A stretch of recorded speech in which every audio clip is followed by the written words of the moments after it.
සුබ දවසක් සියලු දෙනාටම අද කතා කරන්නේ තාමත් වැදගත් කාරණයක් කුරුඳු ඇට කුරුඳු වගා කරපු ඉඩම් වල ගොඩාක් මේ සැරේ හැදිලා තියෙනවා වාරේ හොඳට කුරුඳු ඇට තියෙනවා.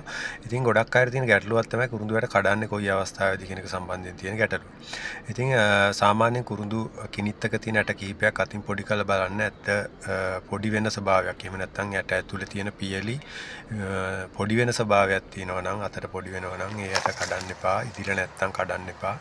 මොකද සාමාන්‍යයෙන් කුරුඳු ඇටවල කිනිත් එක තියෙන 5ක් 10ක් අතර ප්‍රමාණයක් ඉදුණට පස්සේ තමයි අපි කුරුඳු ඇට කඩා ගන්න ඕනි තවාන් සඳහා යොදා ගන්න. ඉතින් මේ ඇටවල සාමාන්‍යයෙන් පියලි සහ කුරුඳු ඇටය සම්පූර්ණ අතට පොඩි වෙනවා. ඉතින් මේ වගේ අවස්ථාවකදී කුරුඳු ඇට කඩන්න එපා. මොකද බාල කුරුඳු ඇට තවාන් වලට දැම්මම පැලවීමේ ශක්තියතාවය අඩු වෙනවා.